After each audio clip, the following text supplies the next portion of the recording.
नमस्कार दोस्तों, मैं हूं जिग्नेश परमार और आप सबका स्वागत करता हूं मेरे चैनल निवेश ज्ञान में। तो दोस्तों, आज इस वीडियो में हम जानकारी लेने वाले हैं कोटक म्यूचुअल फंड्स के द्वारा लॉन्च किए गए अपने नए NFO Kotak multi cap fund NFO के बारे में। दोस्तों, ये एक ओपन एंडेड इक्विटी प्रकार की स्कीम है जो कि इन्वेस्टमेंट करने वाली है across the market large cap, mid cap and small cap stocks में। दोस्तों, ये एनएफओ ओपन हो रहा है 8 सितंबर 2021 को और क्लोज होने वाला है 22 सितंबर 2021 को। तो हमेशा की तरह मैं आपको बताऊंगा कि इस एनएफओ की जानकारी अच्छे से समझने के लिए आपको इस वीडियो को अंत तक देखना बेहद ज़रूरी है। अगर आपको ये वीडियो पसंद आए तो इसे लाइक करें, कमेंट करें, शेयर करें और अगर अभी तक आपने चैनल को सब्सक्राइब नहीं किया है तो जल्द से जल्द सब्सक्राइब करें। तो ये शुरू करते हैं Kotak multi cap fund NFO के बारे में। तो सबसे पहले हमें जानकारी लेनी है कि मल्टी कैप कैटेगरी क्या है। तो दोस्तों, सेबी के नियम के मुताबिक मल्टी कैप कैटेगरी के अंदर large cap, mid cap and small cap तीनों में 25% इन्वेस्टमेंट करना कंपलसरी है। यानी कि लार्ज कैप में 25%, मिड कैप में 25% एंड स्मॉल कैप में 25%। इतना एलोकेशन कंपलसरी है। आप इससे ज़्यादा एलोकेशन रख सकते हैं लेकिन इससे कम नहीं रख सकते। अब हमें इन तीनों में एक साथ इन्वेस्टमेंट करने की ज़रूरत क्यों है? लार्ज कैप कैटेगरी की स्कीम की वॉलेटिलिटी एंड रिटर्न दोनों ही कम होते हैं mid cap and small cap की कंपैरिजन में। मिड कैप कैटेगरी की वॉलेटिलिटी एंड रिटर्न मीडियम होती है, यानी कि लार्ज कैप से ज़्यादा और स्मॉल कैप से कम। एंड स्मॉल कैप कैटेगरी की वॉलेटिलिटी एंड रिटर्न दोनों ही ज़्यादा होते हैं large cap and mid cap से। तो जिस तरह से वॉलेटिलिटी बढ़ती जाती है उसी तरह से आपको उतने लंबे समय के लिए इसमें इन्वेस्टमेंट करना पड़ता है। अगर आपको इस तीनों मार्केट कैप का फ़ायदा उठाना है तो आपको इस तीनों में इन्वेस्टमेंट करना पड़ेगा।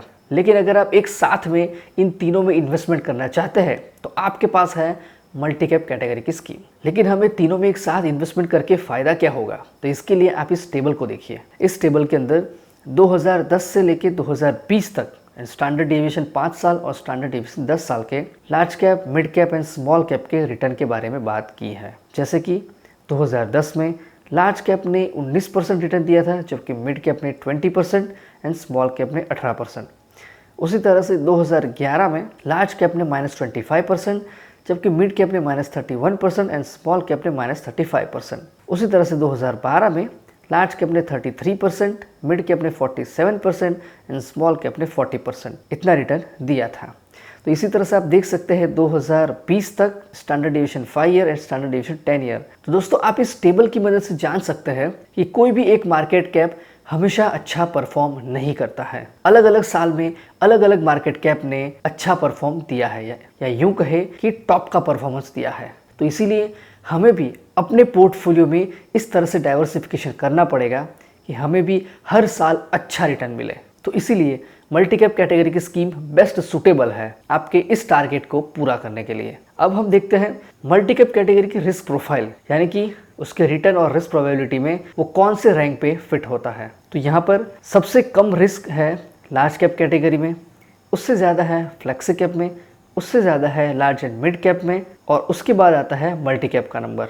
तो इस तरह से मल्टी कैप कैटेगरी चौथे नंबर की सबसे ज़्यादा रिस्क वाली स्कीम है, ऐसा कह सकते हैं। तो दोस्तों, ये थी मल्टी कैप कैटेगरी के बारे में जानकारी। यहाँ पर 25% in each market cap compulsory, यही एक क्राइटेरिया है। इसके अलावा इस कैटेगरी में इन्वेस्टमेंट करने के लिए कोई अलग क्राइटेरिया नहीं है। तो कोटक म्यूचुअल फंड के पास भी एक मल्टी कैप कैटेगरी की स्कीम थी जिसका नाम था Kotak standard multi cap fund. लेकिन जब से सेबी का ये नया रूल आया है कि मल्टी कैप कैटेगरी में 25% in each market cap compulsory asset allocation करना है, तो कोटक म्यूचुअल फंड ने उस स्कीम को कोटक फ्लेक्सी कैप फंड बना दिया। इसीलिए कोटक के पास अब मल्टी कैप कैटेगरी की स्कीम नहीं थी तो उसने कोटक मल्टी कैप स्कीम नाम से एनएफओ लॉन्च किया है। तो कोटक म्यूचुअल फंड ने इस एनएफओ के लिए अपना एक इन्वेस्टमेंट मॉडल बनाया है और उसके हिसाब से AUM अगर 5,000 करोड़ से कम है तो इसके अंदर इन्वेस्टमेंट सिर्फ 50 से 75 यानी कि 50 to 75 स्टॉक्स में ही होगा।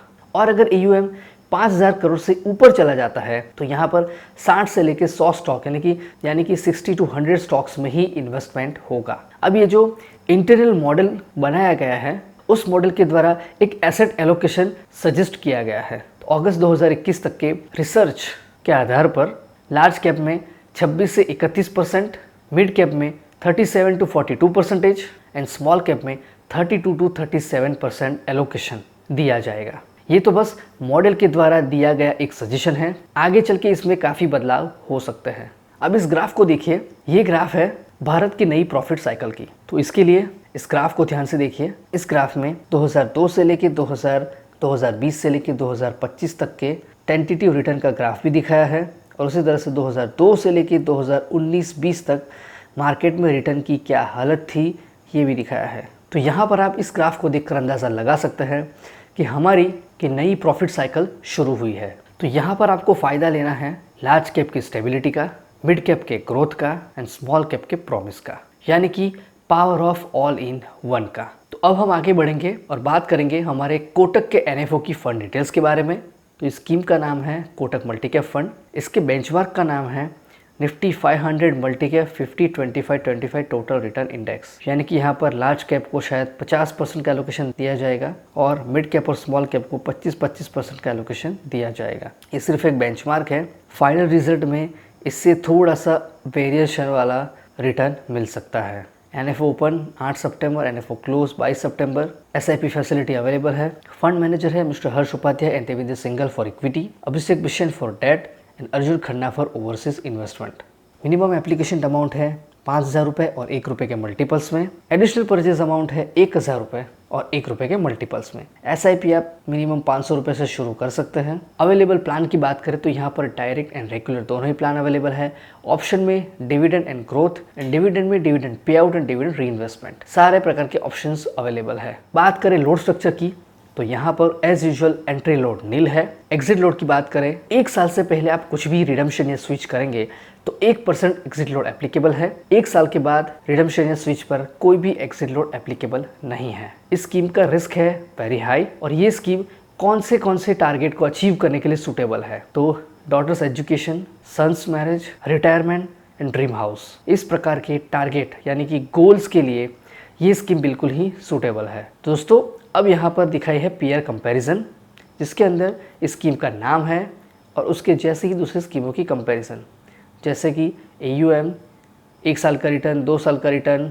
तो अब बात करेंगे कि इस स्कीम के अंदर इन्वेस्टमेंट कैसे करें। तो यहाँ पर 3 तरीके हैं। सबसे पहला तरीका है कि कोटक म्यूचुअल फंड की वेबसाइट पर जाकर आप वहाँ से बहुत ही सेफली इन्वेस्टमेंट कर सकते हैं। दूसरा तरीका है कि बहुत सारी थर्ड पार्टी एप्लीकेशंस मार्केट में अवेलेबल है, उसके ज़रिए भी आप डायरेक्ट और रेगुलर दोनों ही प्रकार के प्लान में ऑनलाइन इन्वेस्टमेंट कर सकते हैं। तीसरा तरीका है किसी भी म्यूचुअल फंड डिस्ट्रीब्यूटर के पास जाकर आप इस प्लान के अंदर इन्वेस्टमेंट कर सकते हैं। लेकिन अगर आप इस एनएफओ के अंदर इन्वेस्टमेंट करना चाहते हैं तो आपके फाइनेंशियल एडवाइज़र की हेल्प एक बार ज़रूर लें। दोस्तों ये थी सारी जानकारी कोटक मल्टीकैप फंड एनएफओ के बारे में। थोड़ा समराइज़ करें तो यहाँ पर हमने सबसे पहले देखा कि मल्टीकैप क्या होता है और उसमें इन्वेस्टमेंट करने की ज़रूरत क्यों है, क्या फ़ायदा होता है मल्टीकैप कैटेगरी में इन्वेस्टमेंट करने का।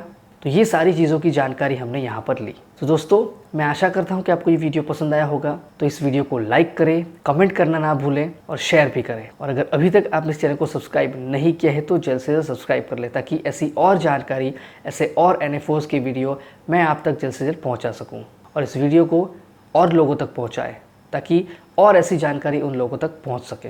तो दोस्तों मैं जिग्नेश परमार अब आपसे विदा लेता हूँ। मिलते अगले वीडियो में ऐसे ही महत्वपूर्ण जानकारी के साथ। जय हिंद, जय भारत।